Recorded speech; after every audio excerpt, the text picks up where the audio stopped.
Hello friends, welcome to eLearning 24/7. I am Ranjan Singh and I will teach you English from basic. Friends, क्या आप English सीखना चाहते हैं? क्या आप गवर्नमेंट जॉब्स का प्रिपरेशंस कर रहे हैं या किसी प्राइवेट इंटरव्यू की तैयारी कर रहे हैं? तो फ्रेंड्स, आप बिल्कुल सही जगह हैं। ये हमारा eLearning 24/7 एक ऐसा प्लेटफॉर्म है जहाँ पे बिल्कुल फ्री ऑनलाइन एजुकेशन मिलता है आपको, है ना। तो चैनल को सब्सक्राइब कर लें ताकि जो भी वीडियोस हम नेक्स्ट टाइम अपलोड करें आपके पास डायरेक्टली नोटिफिकेशंस के थ्रू पहुंच जाए और आप वीडियो का फ़ायदा उठा सकते हैं। सो चलिए सीखते हैं इंग्लिश सीखने के पहले हम जानते हैं कम्युनिकेशंस क्या होता है, आप अपने कम्युनिकेशन स्किल्स को कैसे डेवलप करेंगे। सो फ्रेंड्स, कम्युनिकेशन क्या होता है? Correct, the act of sharing और एक्सचेंजिंग इंफॉर्मेशन, आइडियाज और फीलिंग्स। जब आप किसी से अपनी कुछ बात, विचार या कोई फीलिंग्स, इमोशंस अपने से किसी दूसरे तक एक्सचेंज करते हैं। आप एक्सचेंज का क्या मतलब हुआ? आपने कुछ दिया, उन लोगों ने भी कुछ दिया आपको। वो इन्फॉर्मेशन हो सकता है, आप कोई आइडियाज हो सकता है, या अपनी फीलिंग्स आपने शेयर करी, है ना। तो वो कम्युनिकेशंस के थ्रू होता है। कम्युनिकेशंस कितने प्रकार का होता है? Let's see. Number 1, that's verbal communication. Number 2, non-verbal communication. Number 3, written communication. Number 4, listening. And number 5, visual communication. आइए देखते हैं वर्बल कम्युनिकेशन क्या है। वर्बल मतलब बोलने से, बोलचाल से है ना। अब इसमें क्या होता है, वर्बल कम्युनिकेशन भी दो तरह का होता है, एक फॉर्मल, दूसरा नॉन फॉर्मल।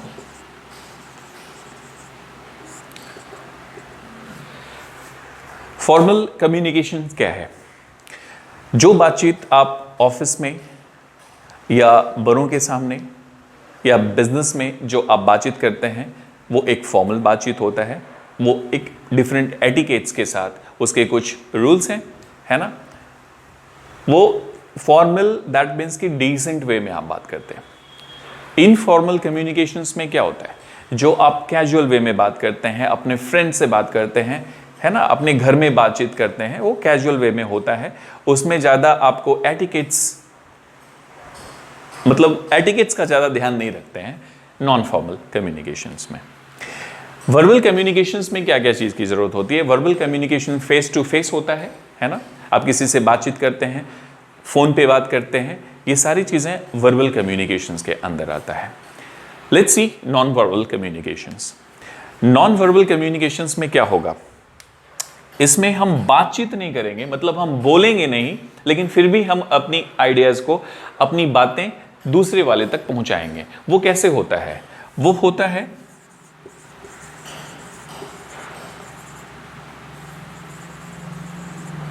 बॉडी लैंग्वेज के थ्रू, है ना। आपका सिटिंग पोस्चर कैसा है, आप सामने वाले से कैसे बिहेव करके बात कर रहे हैं, आपका आई कांटेक्ट उसके साथ कैसा है, आपका फेशियल एक्सप्रेशन कैसा है।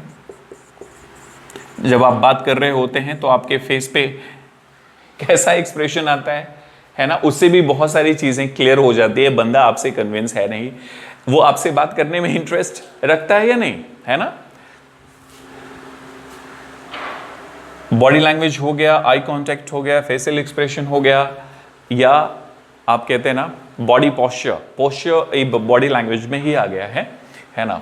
ये नॉन वर्बल, जिसमें हम बात बोल कर नहीं, लेकिन फिर भी अपने बॉडी मूवमेंट के थ्रू, अपने एक्सप्रेशंस के थ्रू हम अपनी बातें सामने वाले तक पहुंचा देते हैं। रिटन कम्युनिकेशंस क्या होता है? जैसा कि आप देख रहे हैं, रिटन दैट मीन्स कि ना वहां बॉडी लैंग्वेज काम आएगा और ना ही आपका वर्बल बातचीत काम आएगा। वहां पे क्या होगा, आपको लिखना पड़ेगा। वो कम्युनिकेशन है ना जिसमें आप लिख करके अपनी बातों को रखते हैं, है ना। तो उसमें क्या, आप रिटन कम्युनिकेशंस के अंदर क्या क्या क्या चीजें यूज करते हैं आपको पता है। सपोज आपने ईमेल लिखा, ईमेल से भी तो अपनी बातें, अपनी इंफॉर्मेशन शेयर करते हैं ना दूसरे के साथ। आप फेसबुक पे पोस्ट करते हैं, उसमें भी आप टाइप करते हैं, लिखते हैं, है ना। आप ट्वीट करते हैं ट्विटर पे, या फिर आप लेटर लिखते हैं, या फिर कोई कॉन्ट्रैक्ट साइन होता है, कोई अग्रीमेंट पेपर बनता है, ये सारे रिटन कम्युनिकेशन के अंदर आता है। नेक्स्ट है लिसनिंग। लिसनिंग दैट मीन्स आप किसी चीज को सुन करके किसी से इंफॉर्मेशन ले रहे हैं, है ना। सुन करके दैट मीन्स वो वीडियोस के थ्रू हो सकता है, ऑडियो के थ्रू हो सकता है, टीवी पे आप या रेडियो पे सुनते हैं और उससे इंफॉर्मेशन का एक्सचेंज होता है, करेक्ट। नेक्स्ट है विजुअल। विजुअल में क्या होगा, आप देख करके किसी इंफॉर्मेशन को एक्सचेंज कर सकते हैं, शेयर कर सकते हैं। फॉर एग्जाम्पल, आपने कोई पोस्टर में देखा एक बच्चा रो रहा है, इससे क्या मैसेज मिलता है, वो कुछ मैसेज तो देता है ना, क्राइंग चाइल्ड, या फिर आप कोई किसी एनिमल्स का ब्रूटली मर्डर किया गया है, तो वो पिक्चर्स को देखते ही आपके मन में कुछ न कुछ तो होता है, मतलब आप कुछ फील करते हैं उस चीज को देख के, वो भी एक विजुअल कम्युनिकेशंस का पार्ट आता है। नाउ हम बात करेंगे इंग्लिश की। हम इंग्लिश सीखने जा रहे हैं, बट क्यों सीखना है हमें इंग्लिश? लाइफ अभी तक जैसे चल रही थी वैसे ही चलेगी, कोई प्रॉब्लम थोड़ी ना है। बट माय डियर फ्रेंड्स, आपको पता होना चाहिए, कहते हैं ना जब किसी चीज के बारे में आपको पता हो तो उसकी इंपॉर्टेंस आपको तब मालूम होती है। तो मैं आपको कुछ फैक्ट्स, कुछ चीजें इंग्लिश के बारे में बताऊंगा, आज के टाइम पे ये इतना इंपॉर्टेंट क्यों हो चुका है।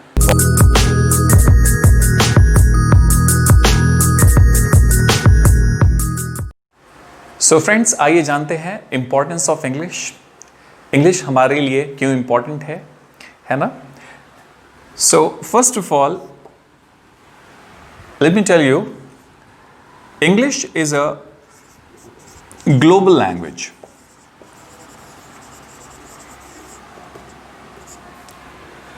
Almost 1 billion people speak English worldwide. 67 countries are there where English is spoken as a primary official language. And 27 countries are there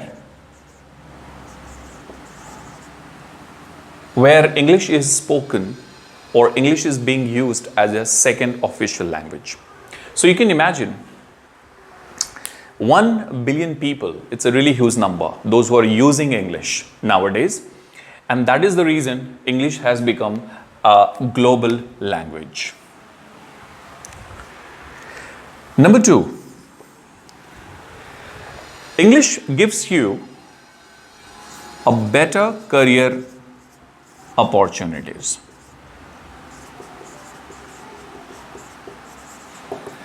Be it government job or private job. Government jobs की बात करें तो जैसा कि आप जानते हैं, staff selection commissions के जो एग्जाम होते हैं, एसएससी, सीजीएल, है ना, इंटरमीडिएट लेवल के जो होते हैं, SSC, CPO, banks, UPSC, LIC, and there are many exams जहाँ पे English as a compulsory subject होता है, जिसके मार्क्स ऐड होते हैं, and that is also accountable for your final selection. Private job की बात करें तो बी इट होटल, एविएशन, है ना, देन मल्टीनेशनल कंपनीज, BPOs, है ना, बिजनेस कॉल सेंटर्स जहाँ चलते हैं, English is very important in दो सेक्टर्स। और मुझे यकीन है जॉब सबको चाहिए, पैसा सबको कमाना है, और पैसा कमाने के लिए हमारे पास स्किल्स की ज़रूरत है। इंग्लिश लैंग्वेज, सिर्फ इंग्लिश लैंग्वेज, यदि आप ग्रेजुएट हैं तो आपको पैसा कमा के दे सकता है। आप किसी भी बीपीओ को ज्वाइन करते हैं, किसी भी कॉल सेंटर को ज्वाइन करते हैं, तो सबसे पहले आपका बेसिक क्वालिफिकेशन, कहते हैं ना, आपका जो एजुकेशनल क्वालिफिकेशन के साथ साथ आपका परफेक्ट कम्युनिकेशन स्किल्स आपको पैसा दिलाता है। Number 3, English. It's flexible. Due to flexibility it is accepted everywhere. कहते हैं ना, डेली नए वर्ड्स आ रहे हैं, selfie, hashtag, blogging, Facebook, Twitter, WhatsApp, ये सब नए नए वर्ड्स हैं। ये इंग्लिश डिक्शनरी में नहीं मिलेंगे आपको, है ना। हैशटैगिंग, ब्लॉगिंग कर रहा है वो क्या करता है आजकल, वो ब्लॉगिंग करता है। तो ब्लॉगिंग वर्ड नए नए वर्ड्स हैं and it is easily acceptable everywhere, है ना। फ्लेक्सिबिलिटी के कारण ये काफी पॉपुलर है। And fourth, moreover, it's easy to learn.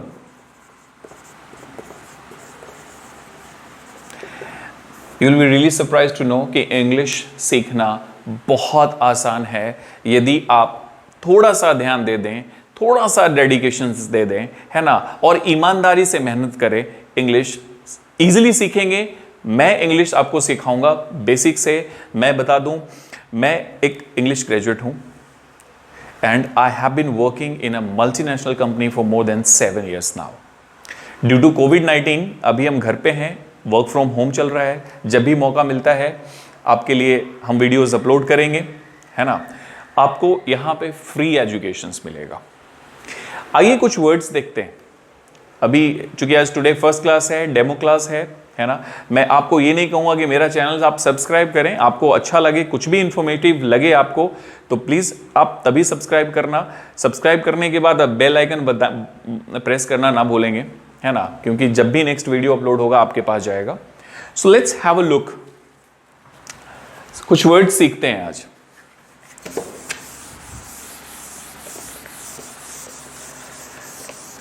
चूंकि ये डेमो क्लास है, हम आपका ज़्यादा टाइम नहीं लेंगे। हम आपको बताएंगे नेक्स्ट आगे कैसे आपका क्लासेस चलेगा रेगुलर बेसिस पे, है ना।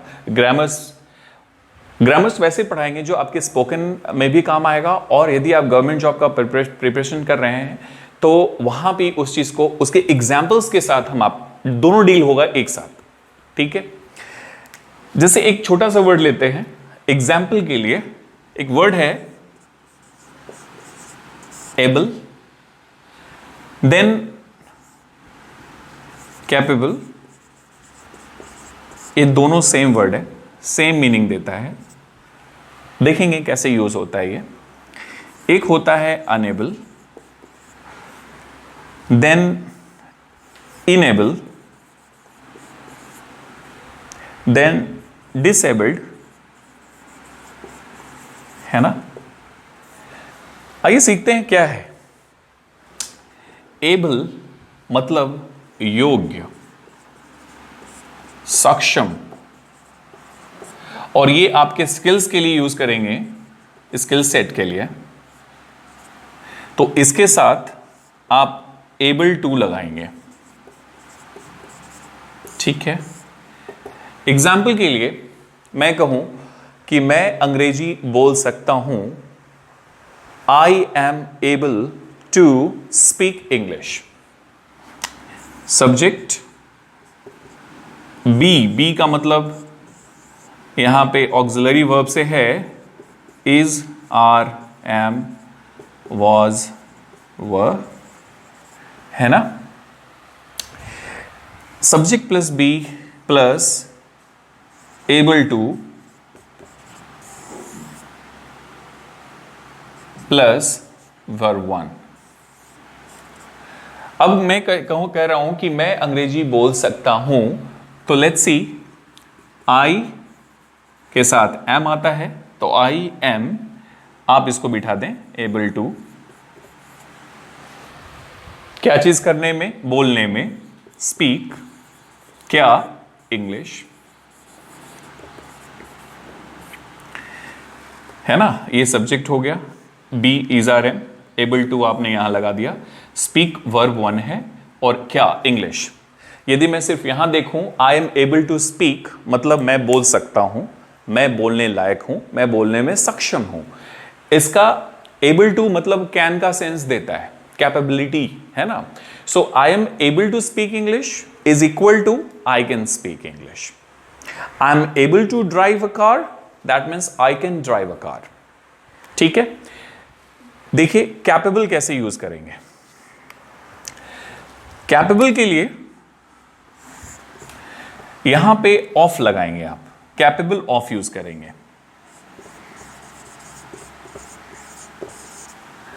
और इसके साथ बात जो आएगा ना, V4 यूज कीजिएगा। V4 का क्या मतलब हो गया, मतलब V4 is equal to V1 plus ING। अब इसी चीज को मैं बोलना है मुझे कि मैं अंग्रेजी बोल सकता हूं, I am able to speak English, capable use करना है मुझे, तो आई एम कैपेबल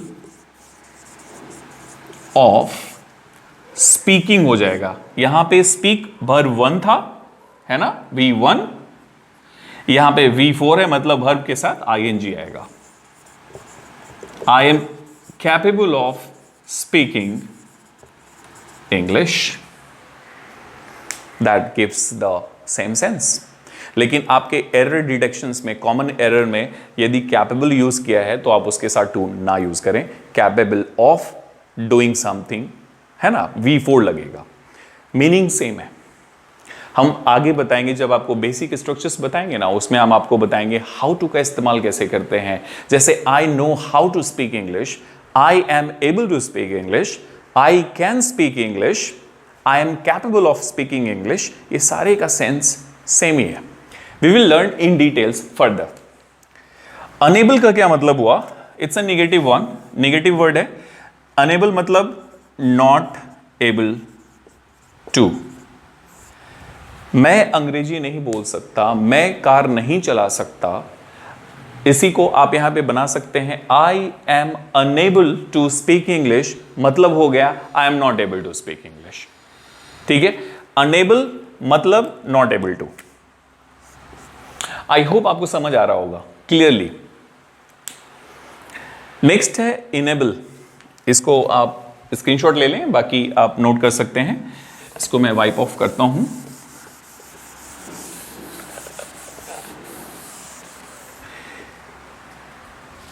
अनेबल हो गया, अब हम बात करेंगे इनेबल का। इनेबल का मतलब होता है टू मेक समथिंग एबल, योग्य बनाना होता है इसका मतलब, यानी सक्षम बनाना। इनेबल्स का मतलब है to help you something to do. Enables मतलब it helps you to do something. Enable, जैसे आपने अभी आपने अंग्रेजी सीखा, इंग्लिश आपने सीखा, तो यदि मुझे कहना है कि इंग्लिश आपको अच्छा जॉब दिलाता है ना, इसको ऐसे बोलेंगे, English enables you to get a good job.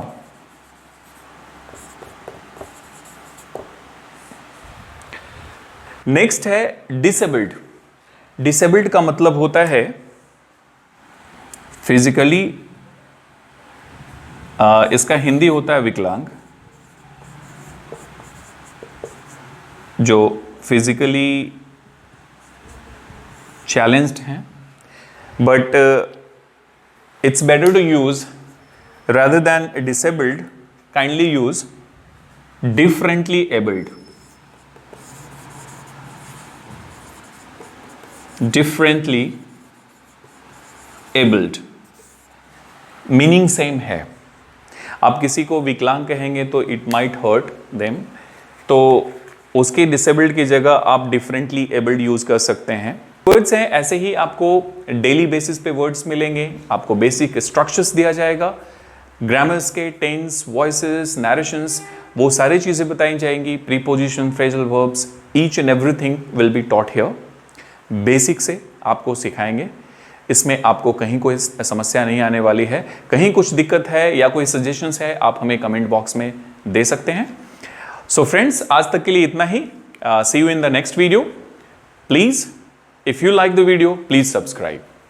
Thank you.